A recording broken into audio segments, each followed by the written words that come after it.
오늘은 창세기 강의 이제 17번째 시간이죠. 일명 선악과라고 불리는 그 선악을 알게 하는 나무를 하나님께서 이제 그 열매를 따먹지 말라고 하신 그 내용을 가지고 오늘 말씀을 나누려고 합니다. 그래서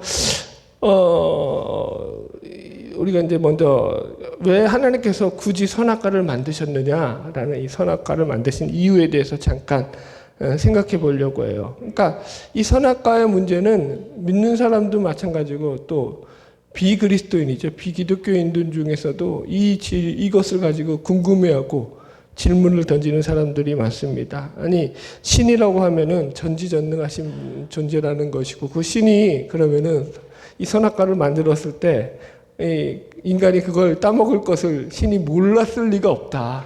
그죠? 여러분들은 어떻게 생각해요? 여러분들도 다 우리도 마찬가지예요. 짐작할 거 아니에요. 우리도 마찬가지. 우리도 아이를 키우다 보면 아이의 어떤 성정이 있잖아요. 그럼 얘가 어떤 행동을 할지에 대한 그런 예측이 되잖아요. 그러면은 창조주 하나님이 왜 인간을 만드신 그 인간을 창조하신 그 창조주 하나님께서 그 인간을 만드셨을 때 그 인간의 성정 속에서 이거 만들어 놓으면은 필시 이거 따먹을 거야. 하나님 알으셨어요? 몰라셨어요? 몰랐다고 하면 하나님의 전능성이 문제가 되는 거예요. 그러니까 뭐가 되는 거야? 질문 던지는 게. 아니, 알면서 그건 굳이 왜 만드시는 거지? 왜 그래서 그걸 만들어가지고 그걸 따먹고 시험에 들게 하시느냐? 왜 타락하게 만드느냐? 이런 질문들이 있죠. 이거 신정론이죠. 이런 질문들. 그래서 사실은 이런 질문에 대한 설명이 사실은 정확하게 되어지지 않으면은 이런 본문들을 가지고 시험에 들기 딱 좋은 그런 거죠. 저도 예전에 이 선악과 문제 가지고 속으로 이런 질문을 가졌던 적이 있어요. 하나님은 인간이 하나님 없이 독립적으로 살기를 욕망하는 그런 존재라는 것을 잘 알고 계셨을 텐데 굳이 하나님께서 그 마음속에 그 욕망을 갖다가 있는 존재를 창조하셔놓고 그렇게 죄를 짓게 그렇게 딱하니 그렇게 또 시험 들게 하시는 그 이유가 무엇일까 그런 생각을 처음에 저도 했던 기억이 납니다. 하여튼 이런 왜 만드셨는지에 대한 생각을 갖다가 하면서 오늘은 이제 거기에 대한 변증적인 답이에요. 저는 그래서 그게 하나님의 속성이라고 하죠. 하나님의 사랑과 하나님의 공의와 연결해서 이 부분을 갖다가 여러분들에게 설명을 해드리려고 해요. 물론 이 선악과를 만드신 이유는 뭐 여러 가지로 기독교적인 변증법을 통해서 설명할 수 있지만 저는 이제 요 두 가지 방법을 가지고 이 두 가지 내용을 가지고 한번 설명을 해보는 거예요. 하나의 접근 방식이 그렇다라는 거예요. 이것도 재밌어요. 그래서 첫 번째 그래서 하나님의 사랑 때문에 하나님이 선악과를 만드셨다라는 거예요. 하나님의 공의를 설명할 때 대표적인 게 하나님의 사랑과 공이거든요. 하나님의 속성을 설명할 때 대표적인 게 하나님의 사랑과 공이거든요. 그래서 첫 번째 이 하나님의 사랑 때문에 하나님께서 이 선악과를 만드셨다라는 거 만드신 이유 첫 번째.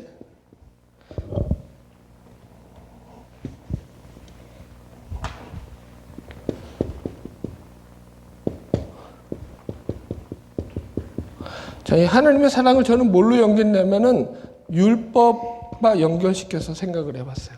예, 율법과 연결시켜서. 자, 오늘 본문 읽으면서 이제 말씀을 시작해 볼게요. 창세기 2장 16절로 17절 같이 한번 읽어봅시다. 시작. 여호와 하나님이 그 사람에게 명하여 이르시되 동산 각종 나무의 열매는 내가 임의로 먹되 선악을 알게 하는 나무의 열매는 먹지 말라. 내가 먹는 날에는 반드시 죽으리라 하시리라. 그래서 제가 이 제목을 갖다가 선악과는 하나님의 율법이다 이렇게 놨어요. 선악과는 하나님의 율법. 그러니까 더 정확하게 말하면 선악과를 따먹지 말라고 금지한 것은 하나님의 율법의 명령이라는 거예요. 예, 그죠? 그러니까 우리가 지금 본문에서도 읽었듯이 이 에덴 동산이라는 그 말 속에 지난번에도 했지만은 이 에덴이라는 뜻 자체가 기쁨이라고 했고요. 동산이라는 뜻 자체가 하나님의 울타리. 하나님께서 보호막을 치시고, 그죠? 보호하시는 그런 개념이 있다고 했어요. 그런 공간이라고 했어요. 그래서 여기서도 우리가 그런 개념으로 적용했을 때 이 하나님께서 선악과를 뿐만 아니라 우리가 에덴 동산에서 하나님이 주셨던 생명나무라든가 거기에 오르던 네 가지 강의 근원들을 다 봤을 때 이것이 하나님이 그들을 사랑하시고 하나님이 복을 주시는 그런 것들이라고 했죠. 마찬가지예요. 그런 차원에서 볼 때 이 선악과도 하나님이 일부러 이 사람을 시험에 빠지게 하려고 만들어 놓으신 것이 아니라 하나님께서 그것을 통해 가지고 그들을 사랑하시고 복 주시는 그런 똑같은 장치로서 선악과를 만들었다라고 말할 수 있다라는 거예요. 자, 보세요.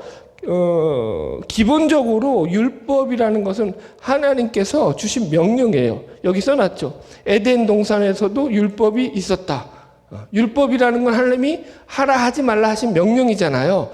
그래서 율법을 왜 주시냐면은 율법의 목적이 뭐예요? 하나님이 그것으로 그들을 구속하고 제어하려는 것이 아니라 하나님의 사랑을 갖다가 그들을 통해 가지고 보호하고 그들을 돌보고, 그래서 그 율법을 통해서 마치 이스라엘 백성들을 하나님께서 보호하셨던 것처럼 하나님이 우리를 사랑하셔서 우리를 죄악으로부터 보호하시기 위해서 주신 것이 율법이다. 이렇게 이해하시면 돼요.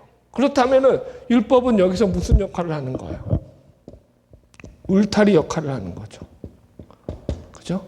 하나님의 사랑. 이 울타리 역할이 지금 율법이 맡고 있는 역할이라는 거예요. 그죠? 보세요.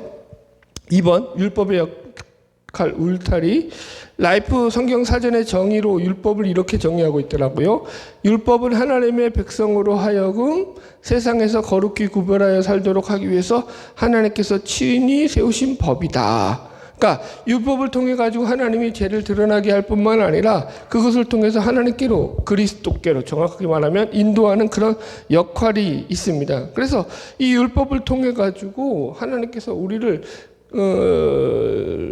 우리에게 하나님의 그 율법을 안에서 들어와서 우리가 삶으로 말미암아 세상의 죄로부터 구별된 자들로서 살아갈 수 있는 그런 장치를 마련해 놓으신 거죠.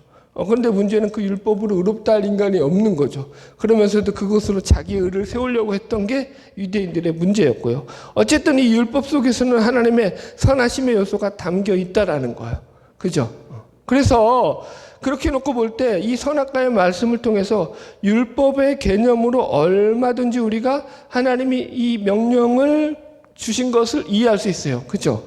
하나님이 선악과만 따먹지 말라고 했나요? 아니죠. 그 앞에 이 에덴 동산을 다른 건 다 따먹어도 된다고 그랬고, 또 그 다음에 이 에덴 동산을 가꾸고 돌보고 지키라고 말씀했잖아요. 전부 다 율법적인 거죠. 그래서 하나님께서 이것은 다 이 하나님이 만드신 이 아담이죠. 아담과 하와를 보호하시기 위해서 주신 말씀이다라고 우리가 해석할 수 있습니다. 자, 넘어갈게요. 그래서 이다시 선악을 아는 일에 우리 중 하나같이 되었다라는 거예요. 이게 창세기 3장 22절 말씀이거든요. 같이 한번 읽어봅시다. 본문에 써놨죠. 시작. 여호와 하나님이 이르시되 보라, 이 사람이 선악을 아는 일에 우리 중 하나같이 되었으니 그가 그의 손을 들어 생명나무 열매도 따먹고 영생할까 하노라 하시고. 이게 되게 재밌어요. 선악과에 대한 어떤 정보가 너무 단편적이라서 왜 만드셨느냐? 이게 역할이 뭐냐? 이렇게 우리가 질문을 할 수 있는데, 그나마 이 선악과에 대한 성격을 단편적으로 보여주는 게 창세기 3장 22절에 이 말이에요. 뭐라고 하고 있어요? 너희가 이것을 따먹었어. 그래서 이게 어떤 역할을 하냐면, 보라, 이 사람이 이 선악을 아는 일에 우리 중 하나같이 되었다라고 표현하고 있어요. 그러니까 잘 해석을 해야 돼요. 이거를 갖다가 우리 중 하나같이 되었으니라는 이 말의 해석이 일단 긍정적으로 쓰인 게 아니에요. 부정적으로 쓰였어요. 그죠? 그들을 이제 이 에덴 동산에서 내쫓으시면서 하나님께서 하신 말씀이잖아요. 그죠? 자, 그렇다라는 것은 이 말이 이들이 선악을 알게 된 것이 우리 중 하나같이 되었다라는 게 하나님과 똑같이 지혜롭게 되었다, 이런 뜻은 아니라는 거예요. 이렇게 해석할 수 없다라는 거죠. 제가 세 가지 주석들을 갖다가 참고해서 써놨어요. 그래서 그랜드 주석은 우리 중 하나같이 되었으니를 어떻게 해석해놨냐면은 죄와 악을 아는 존재가 되었다, 이렇게 풀이해놨어요. 이것도 괜찮죠. 보세요. 죄 짓기 전까지는 아직까지 하나님이 그들을 창조하셨고 나서 아담과 하와가 죄를 짓기 전까지는 죄와 악을 알아요, 몰라요? 몰랐다고요. 근데 이 선악을 따먹음으로 죄와 악을 알게 된 거잖아요. 그렇게 됐다고 풀이하는 거. 호크마 주석에는 이렇게 말하고 있어요. 첫 번째가 두 가지로 해석하는데, 인간이 선악을 인식할 수 있는 영악한 도덕적 존재가 되었다는 뜻으로 해석했고, 두 번째는 인간의 경솔하고도 어리석은 범죄 행위를 한탄하는 풍자적인 말로 이해되어야 한다라고 했어요. 그러니까 어쨌든 여기 속에서는 뭐가 있다는 거예요. 그걸 따먹음으로 말미암아 죄의 눈이 떴다 라는 그런 개념인 게 첫 번째 개념이 들어가 있는 거죠. 공통적으로. 대한성서공회에서는 이걸 이렇게 해석해 놨어요. 이것을 인간이 하나님과 같은 기적, 즉 법과 규범을 정하는 역할을 가지게 되었다라는 의미로 보았다.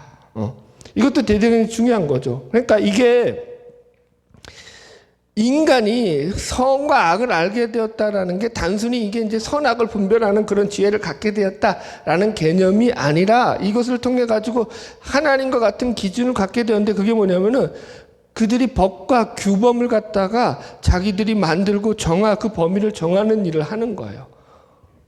그게 뭐가 나쁜데요? 이제 그건 이제 뒤에 가서 자세히 얘기할 거예요. 마지막에 가서. 그게 어떤 문제가, 인간이 이런 어떤 선을 정하고, 그죠? 선과 악에 대한 규범을 만들고, 거기에 대한 기준을 정하고, 거기에 대한 범위를 정하는 것이 뭐가 나쁘냐? 뒤에 가서 그 부분은 이제 결론적인 부분에서 마지막에 설명할 거고요. 지금은 이제 전체적인 거, 어쨌든 이런 문제들이 있었다, 악하다고 하는 거예요. 자, 보세요.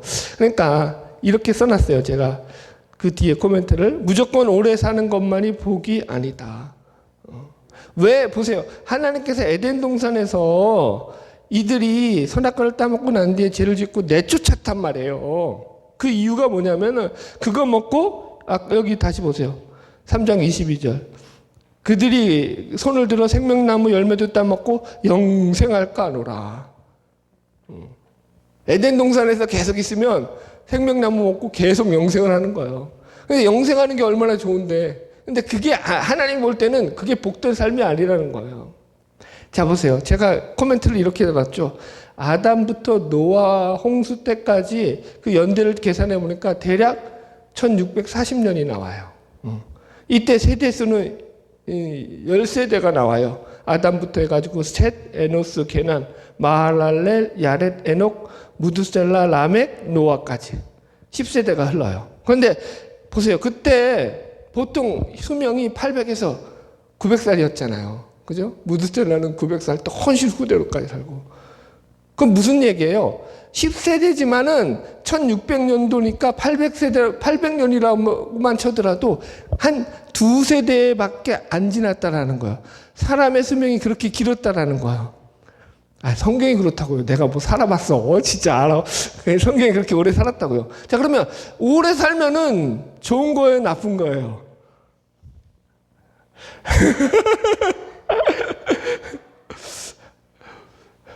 그래요. 여러분들은 120살까지 장수하세요.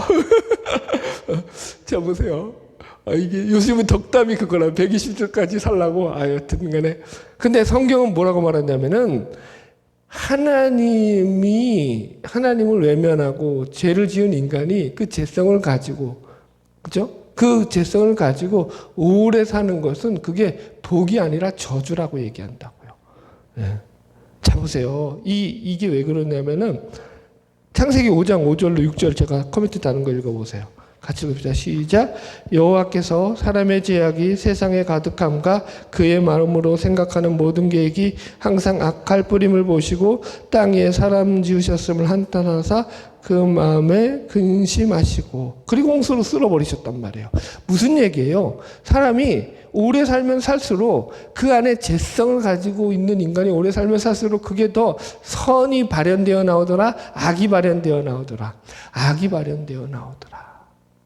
그래서 하나님이 근심하셔서 다 홍수로 쓸어버리셨다고요. 지금 그 얘기한다라는 거예요. 그러니까 단순히 오래 사는 게 중요한 게 아니죠. 그래서 지금 어쨌든 간에 우리가 여기서 첫 번째로 선악과를 만드신 이유, 율법을 통해 가지고 하나님께서 그 백성을 보호하시려고 했던 것처럼 지금 하나님께서 아담과 하와를 사랑하셔서 그들에게 울타리를 만드신 거예요. 그 울타리 안에서 그들을 죄악으로부터 보호하시려고 그 선악과를 만드셨다라고 볼 수 있는 거죠. 물론 그 사랑을 그 율법을 어김으로 말미암아 문제가 생기지만요. 자, 두 번째 넘어갈게요. 두 번째는 하나님의 공의라는 거예요.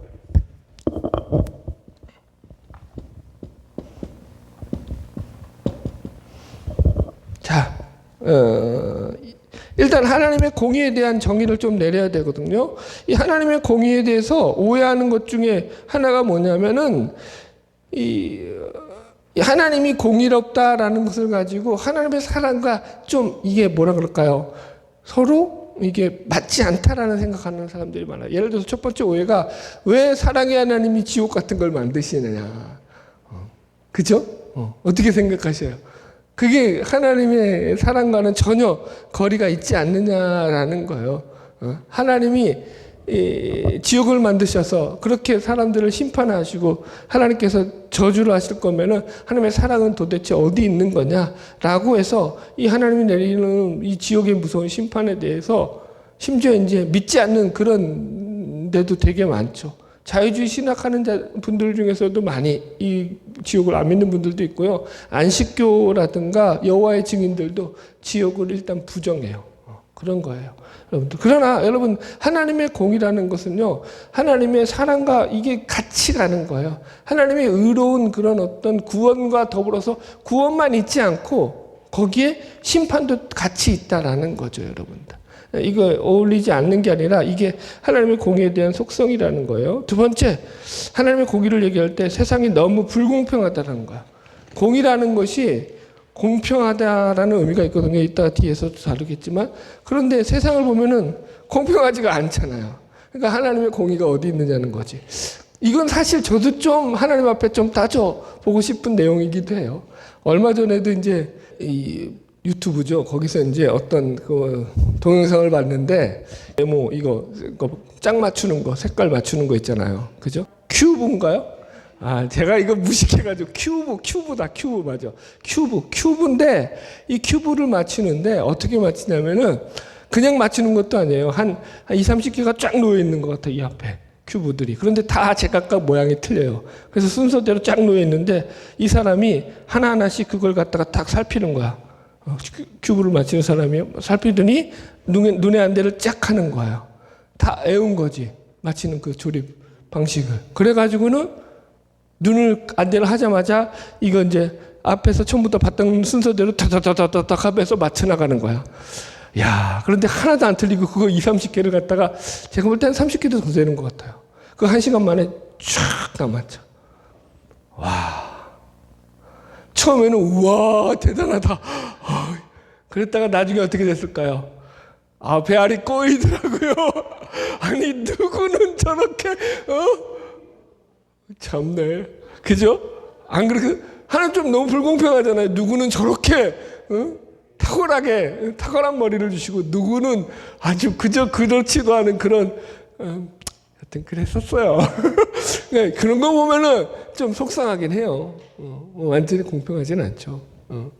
여튼 세 번째 오해. 아, 여기서 내가 이러면 안 되는데. 여튼 세 번째 오해가 뭐냐면 하나님의 공의와 해결해서 지금 우리 선악과도 같은 문제예요. 이런 거죠.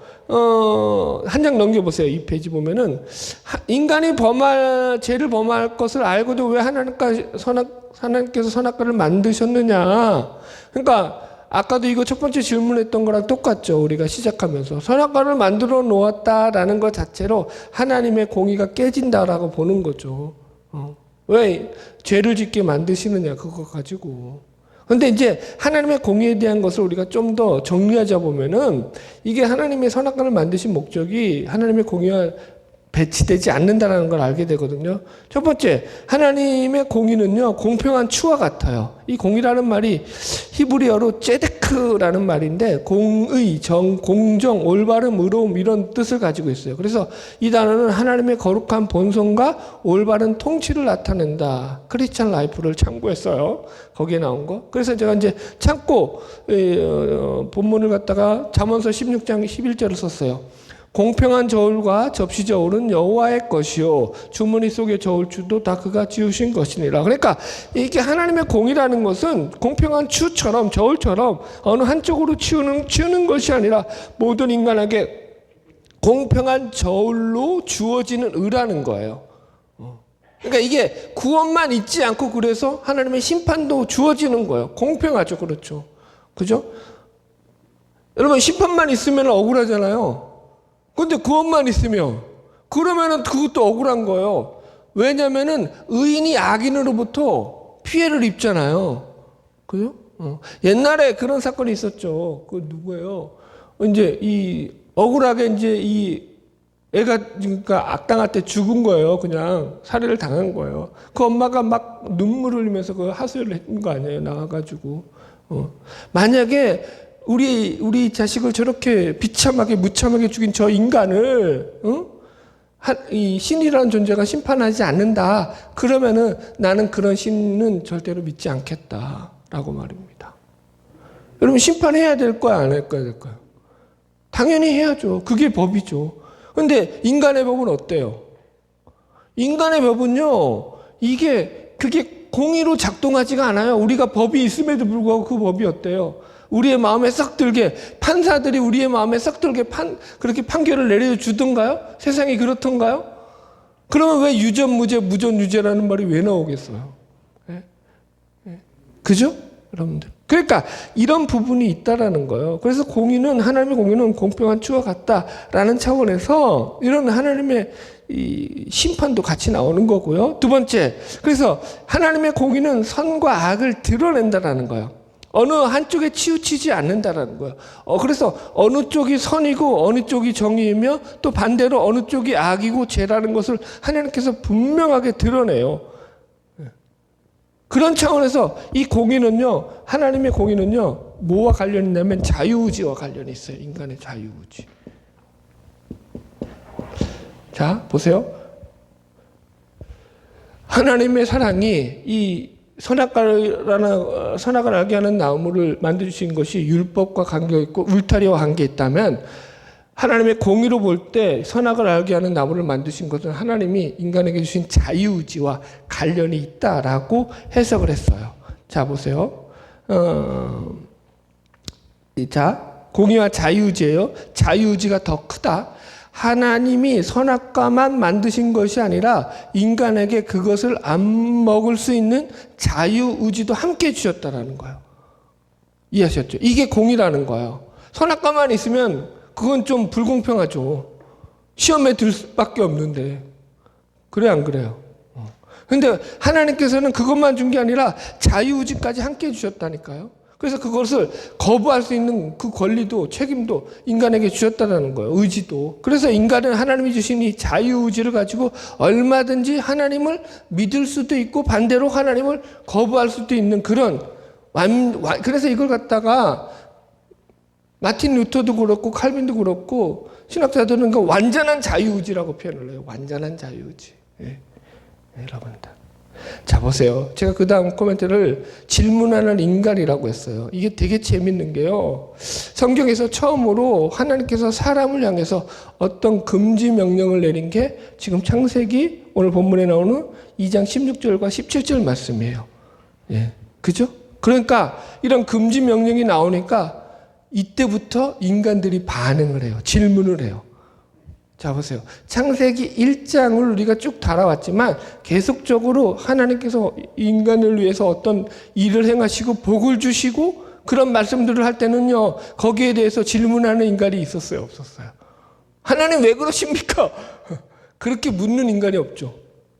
왜? 다 자기한테 복이 되고 좋은 것들이니까 거기는 시비를 안 거는 거야. 그러다가 이제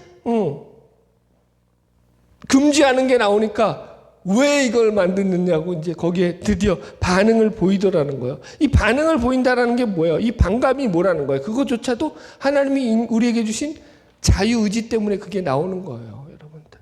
하나님이 우리에게 자유의지를 안 주셨으면 이런 불만도 제기할 수 없는 거죠. 그러니까 이렇게 금지 명령을 통해 가지고 하나님 그건 아닙니다라고 손들고 하나님 앞에 질문하며 따지는 것 존재까지도 하나님이 주신 자유의지로 인해서 우리가 할 수 있는 하나의 그 하나님의 복인 거예요. 복인 거. 자, 보세요. 그래서 인간의 책임을 하나님께 전가할 수 있어요? 없어요? 전가할 수 없다라는 거예요. 선악과를 하나님께서 범죄할 것을 알고도 만드셨으니까 하나님 잘못이 아니냐 이렇게 말할 수 있다 없다? 없다라는 거예요. 예를 들어 봅시다. 이런 예는 수도 없이 만드셨죠. 하나님이 강과 바다를 만드셨죠. 자, 그런데 어떤 사람이 바다에 빠져서 자살을 했다고 합시다. 자, 그러면은 그 사람이 바다에 빠져서 자살을 했으니까 그럼 하나님 앞에 하나님이 바다를 안 만들었으면 이 사람이 거기에 빠져서 죽지 않았을 거 아닙니까? 라고 할 수 있어요? 없어요? 없죠. 그런데 왜 바다를 창조할 때는 그렇게 안 묻냐고. 그래 안 그래요? 네. 이거 이와 같은 거요. 자동차 회사가 차를 만들 때 교통사고로 나는 모든 교통사고의 책임을 지지는 않는단 말이에요. 당신이 차를 만들었으니까 차를 안 만들었으면 아예 교통사고가 안 났을 텐데 왜 굳이 차를 만들어서 이 사고가 사단을 나게 하느냐. 그러니까 이거 너가 책임해라. 보상해라. 이럴 수 있어요? 없어요? 없다고요. 그죠? 물론 차 자체에 결함이 있어서 사고가 난 거는 그 자동차 회사에서 물어야겠죠. 그러나 그렇지 않고 운전 과실로 난 사고는 그가 책임지는 거예요. 똑같은 거예요. 지금 하나님의 공의 하나님은 자유의지를 주셨기 때문에 그 자유의지가 더 큰 거예요. 자유의지가 더 크다 써놨죠. 그죠? 이게 훨씬 더 큰 거예요. 하나님이 우리를 로봇으로 만들지 않으시는 거예요. 로봇으로 만들어가지고 하나님이 우리 조종하지 않는다는 거예요. 만약에 하나님이 우리를 자유의지 없는 로봇 같은 존재로 만드셨다. 그러면 여러분 보세요. 그때는 우리 이런 걸 따먹었다. 그러면 책임이 하나님께 들려야죠. 당연히 하나님 잘못이죠. 그죠? 왜? 프로그래밍이 고장난 거니까 그거는 하나님이 잘못한 거지. 근데 자유의지라는 것은 그렇지 않다라는 거예요. 그죠? 로봇이 아니기 때문에 책임도 우리에게 있다라는 거죠, 여러분들. 자, 보세요. 제가 야고보서 얘기를 써놨어요. 야고보서 1장 13절로 14절. 사람이 시험 받을 때 내가 하나님께 시험을 받는다 하지 말지니 하나님은 악에게 시험을 받지도 아니하시고 친히 아무도 시험하지 아니하시며 오직 각 사람이 시험을 받는 것은 자기 욕심에 끌려 미혹한 미혹이 됨이라. 그죠? 자기의 유혹에 끌려가지고 욕심에 끌려가지고 미혹을 받은 거라니까요. 그러니까 선악과는 하나님께서 억지로 의도적으로 따먹으라고 해서 따먹은 게 아니에요. 우리는 그러죠. 그런데 아니 그러면은 좀 안 보는데 좀 몰래 숨겨 만들어가지고 쟤라도 좀 들짓게 하든지 왜 중앙 가운데 동산의 가운데 한가운데 떡 심어가지고 그거 왜 지나가면서 맨날 시험 들어가지고 결국 따먹게 만드느냐. 이제 뒤에 가서 하겠지만 그게 하나의 상징이라니까요. 상징. 여러분들. 사람이 자유의지로 먹은 거예요. 자기 욕심에 이끌려서 여러분들. 자 보세요. 마지막 선에 대한 정의예요. 그래서 이 사다실 인간의 선악이 가지는 모순이 있다라는 거예요. 인간이 선악과를 따먹음으로 인해서 생겨난 결과물이 어떤 거예요? 바로 전쟁이고 살인이고 이혼이고 폭력이다. 인간의 기준에서 선악의 기준이 뭔가 하면 자기 중심성에서 나오는 것이다. 보세요. 그러니까 왜 이 선악과를 따먹고 나서 이것을 갖다가 부정적인 입장에서 이렇게 말하냐면은 인간이 정하는 그 선과 악의 정의와 그 규범 자체가 그 기준 자체가 어떻게 하는 거예요? 자기 중심성에서 나오는 삐뚤어진 기준이기 때문인 거예요. 하용조 목사님이 이 선악과 설교를 하시면서 아주 흥미롭게 이렇게 묘사를 해요. 모든 인간은 끊임없이 지금도 선악과를 따먹고 있다. 교육을 통해서도 정치가 되었던 경제가 되었던 문화가 되었던 어느 분야 어느 활동 속에서도 인간은 계속적으로 살아가면서 그 선악과를 따먹고 있다라는 거예요. 그 선악과로 따먹으로 인해 가지고 지금도 계속적으로 이 땅 가운데 그죠? 전쟁이 일어나고 싸움이 일어나고 그죠? 투쟁이 일어나고 살인이 일어나고 폭력이 일어나고 그런 고통스러운 일들이 벌어진다라는 거예요. 왜 그러죠? 인간의 기준 자체가 자기중심적으로 채워진 기준들로서 그게 여러분들 보세요. 공부를 많이 했다고요? 교육을 많이 받았다고요? 아니라니까요. 그것 때문에 인간이 얘가 하버드를 갔어요. 시험이 올백이야. 그런데 실상을 들여다보면 그 아이는요 학교 폭력의 일진이었어요. 그러니까 성적에서는 도덕 점수가 5레이야, A뿔이야. 100점이야. 하나도 안 틀려. 도덕 점수가 100점이야. 그러면 되는 거예요? 도덕 점수가 100점이니까 이 아이는 우등생입니다. 모범생입니다. 되는 거예요? 아니라니까요. 뭔가 착각을 하고 있다니까요. 인간은 이렇게 끊임없이 모순덩어리라니까요. 지금도 마찬가지예요. 제가 늘 얘기하잖아요. 소련이야? 러시아죠. 러시아가 우크라이나 수도를 치니까, 그죠? 우크라이나는 가만히 있나?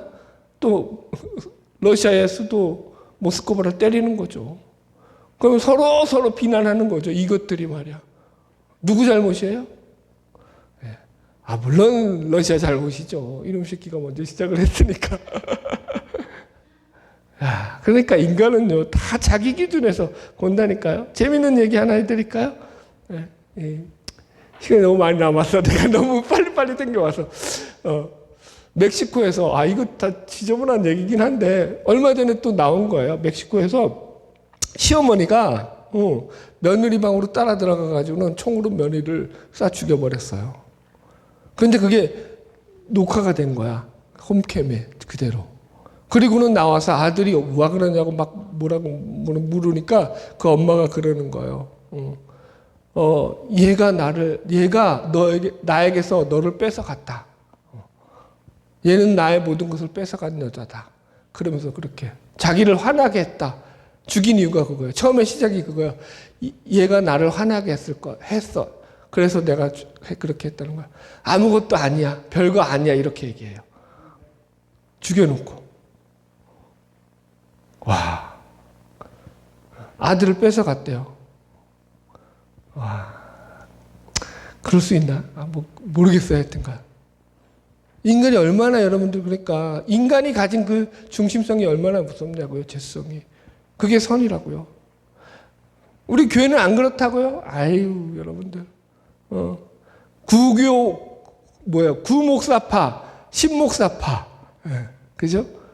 예전에 있던 우리 성도님 중에 한 분이 그런 교회에서 왔거든요. 그래서 이게 은퇴하기 전에 목사님이 이제 전임 목사님이죠. 있었는데 이제 후임 목사님을 받았는데 이 목사님이 전임 목사님하고 트러블이 있는 거야.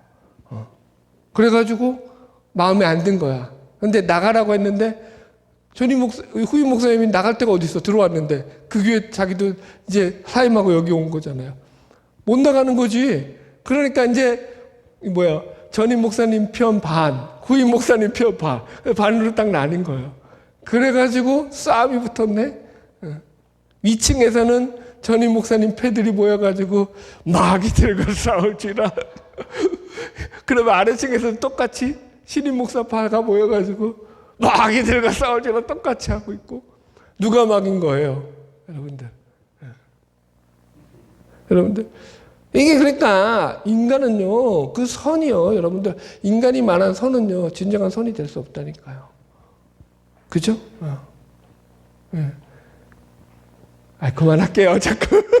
이게 너무, 그러니까, 우리가 말하는 정의, 선, 이런 것들, 이건 진짜 정확할 수가 없어요. 그래서 우리 인간은요, 인간이 누구보다 합리적이고 이성적이기 때문에 누구보다 사리 분별을 정확하게 할 수 있고 선악을 잘 분별해서 판단할 수 있다라고 생각한다고요. 그게 바로 인간의 착각이라고요. 그게 사실은 안 돼요. 이 온전한 선은요, 하나님밖에 없는 거예요, 여러분들. 그래서 어느 목사님이 이렇게 말했어요. 생명나무를 먹는 것은 하나님이 주신 것을 먹는 것이고 선악과를 먹는 것은 마귀가 주는 것을 먹는 것이다. 여러분들. 요즘 시대처럼 여러분들 보세요. 각자의 자기 소리가 큰 시대가 있었나요? 그죠? 옛날에도 물론 목소리 큰 사람이 이겼겠죠. 그런데 지금도 여전해요. 목소리 큰 사람이 이기는 거야. 여러분들. 자기 목소리밖에 없어요. 누구 하나 내가 예수를 믿는 사람도 마찬가지요. 누구 하나 십자가를 지겠다. 내가 죽겠다 하고 그렇게 희생하면서 살아가는 자들이 없죠. 여러분 그게 바로 우리들의 실상이라는 거예요. 자, 넘어갈게요. 인간이 선악이 가지는 모순에 대해서 얘기 드렸고요. 두 번째 사다시. 선의 주인은 하나님뿐이다. 그래서 하나님만이 선의 기준이고 선을 만드신다라는 거예요. 하나님만이 선을 하시고 선을 만드시고 선을 주장하실 권세와 능력을 가지신 분이다. 하나님만이 기준이라는 거예요, 여러분들. 성경이 말하는 것은 그래서 하나님만이 이 온전한 선을 이루시고 그것을 결정하시고 그것을 판결하실 유일한 분이시라는 거예요. 자, 예를 들었어요. 하나님이 보시기에 좋았더라. 창세기 2장 18절. 이거 이제 우리가 다음 주에 하겠지만 돕는 배필에 대한 이야기를 이렇게 정의 내리고 있어요. 여기 보면은 2장 18절 같이 읽어볼까요? 시작. 여호와 하나님이 이르시되 사람이 혼자 사는 것이 좋지 아니하니 내가 그를 위하여 돕는 배필을 지으리라 하시니라. 성경에 여러분 이게 하나님이 보시기에 좋았더라 이런 말씀 되게 많이 했잖아요. 창세기 1장에서. 이 좋다라는 게 히브리어 토브라는 게 단지 그냥 좋다라는 그런 의미보다도 하나님이 그것을 통해 가지고 선하게 여기신다는 그런 개념이 들어가 있다고 했어요. 그래서 이 개념 속에서는 하나님의 질서와 규범이 들어가 있는 거예요. 하나님이 그 질서와 체계 규범을 만드시고 그것을 보시고 그것의 자연적인 질서를 잡아주시는 게 하나님이 보시기에 좋았더라. 그럼 여기서는 보세요. 돕는 배필을 주는데 하나님께서 사람이 독처하는 것이 남자만 있는 게 좋지 아니하다. 이걸 갖다가 오늘 본문식으로 하자면 뭐가 되는 거예요? 악하다라는 거예요. 하나님 보기에 선하지 않았다. 악하다고 봤다라는 거예요. 그죠? 그래서 하나님께서 남자 여자를 지으시고 함께 살도록 질서와 규범을 만들어 주신 거예요. 그래서 우리는 여기서 벗어나는 것들이죠. 예를 들어서 동성애 같은 것들을 갖다가 악하다고 얘기하는 거예요, 여러분들. 무슨 말인지 이해하시겠죠? 이런 차원에서 지금 선악과는 우리가 이해할 수 있는 거예요. 그러니까 선악이 있다라는 건 뭐냐면 이 선악과는 하나의 가장 큰 상징이 뭐냐면은 하나님이 선악의 상징이 뭐냐면 사람이 주인이 아니라는 거예요. 사람의 주인이 있다라는 거예요. 그죠? 하나님이 주인이라는 거예요. 모든 만물의 주인은 하나님이라는 거예요. 하나님이 주인이라는 거죠. 인간이 주인이 아니라는 거예요. 인간 위에 머리가 있다라는 거죠. 그죠? 그거 기억하라는 거죠. 뭘로? 딱 하나로 선악과 하나로 그걸 상징하는 거죠. 자, 교훈과 적용 넘어갑시다. 5-1 선악과는 하나님의 사랑과 공의로 우리에게 주신 축복의 선물이다. 그죠? 울타리라고 했어요. 이걸 가지고 보호하시는 거야. 근데 그거 죄를 지으면 그게 어떻게 되는 거예요? 그 율법이 그를 정죄하는 거죠. 5- 선악과를 따먹는 행위는 이런 거예요. 선과 악을 인간이 스스로 판단하려는 행위의 근원이다. 이는 인간의 교만과 사탄의 전력과 연결되어 있으며 결과적으로 인간 사이의 분쟁과 파멸을 초래한다. 선과 악을 우리가 규범 짓고 기준 지을 만큼 우리의 실력이 그렇게 완전하지 않다. 그걸 이룰 실력이 우리에게는 있지 않다. 문제는 그것을 행하려고 함으로 인해 가지고 자꾸 어떤 문제가 발생해요? 분쟁이 발생하는 거죠. 거기 속에서 서로 갈등이 생겨나는 거죠. 그래서 결론적으로 5-3 하나님을 떠나서는 선을 이룰 수 있다 없다? 없다. 하나님만이 선의 기준이고 근거며 결과다. 그래서 여튼 이런 차원에서 선악과를 따먹지 말라, 열매를 따먹지 말라라는 것은 이것이 단순히 선악을 어떤 행위에 따먹느냐 안 먹느냐라는 이런 단순한 행위의 차원을 넘어서서 그 말씀을 주신 그 명령을 주신 이의 존재를 인정하느냐 그렇지 않느냐, 인간이 스스로 선에 대한 기준을 가지고 자기 마음대로 살아가느냐 그렇지 않느냐 이걸 묻는 거예요. 인간이 자기 마음대로 선의 기준을 가지고 자기의 뜻을 관철하면서 살아가려고 할 때 거기로부터 비극이 시작이 된다. 이걸 경고하는 게 선악과가 주는 경고죠. 여러분들 잘못 이해하면은 그냥 그래서 하나님이 그냥 우리를 아무 생각도 하지 말고 로봇처럼 그렇게 복종하라는 얘기냐? 그 얘기 아니라고 했어요. 아니 그러면 다 따먹지 말라고 해야지. 왜 선악과만 따먹지 말라 그래? 따먹지 말아야 될 게 선악과밖에 없었어요? 그래 안 그래요? 각종 열매가 있었잖아요. 거기 중에서 독초는 없었어요? 그러면은? 독버섯은 없었을까요? 에덴 동산이니까 없었다고? 왜 없어요? 있죠. 다 있죠. 다 있었을 텐데. 먹으면 즉사하는 그런 마비시키는 잘못된 그런 풀들도 있었고 열매들도 있었을 거란 말이에요. 그거 먹지 말라고 안 했다고요. 분별하라니까요. 분별. 구분하는 거예요. 그러니까 선악과는 하나의 큰 상징인 거죠. 지난주에 됐잖아요. 선악과 안 만들었어. 그러면 인간이 지에 앉았을까요? 자, 이 선악과를 하나님이 안 만들었으면 지에 앉았을 거다라고 생각하시는 분 손 들어주세요. 아무도 없죠. 우리도 다 안다니까요. 선악과는 하나의 상징이라니까요. 그가 안 만들었으면 제2의 선악과, 제3의 선악과 다른 거 먹고 죄 짓는다니까요. 인간이 그렇다라는 거예요. 그래서 이것을 통해 가지고 하나님이 우리에게 알려주고 계신 거죠. 너희들이 하나님을 떠나는 순간 거기 속에서는 진정한 복을 너희가 누릴 수 없는 것을 기억해야 된다. 이 얘기하는 것입니다. 그래서 하나님께서 우리에게 자유의지를 주신 것은 하나님이 우리에게 큰 선택권을 주신 것. 이거보다 더 큰 복이 어디 있어요? 하나님은요, 우리가 억지로 믿는 거 그래서 안 원하셔요. 자유의지. 그래서 여러분 머릿속에서 치열하게 하나님을 믿는데 내 자유의지를 가지고 하나님을 따르고자 내 삶을 통해서 그분을 알아가는 거예요. 아는 만큼 믿는 거죠. 그죠? 바라기는 저와 여러분을 통해서 날마다 하나님이 주시는 말씀 가지고 더 풍성한 자유와 은혜를 누리며 살아가는 복된 주의 백성들 되기를 축복합니다.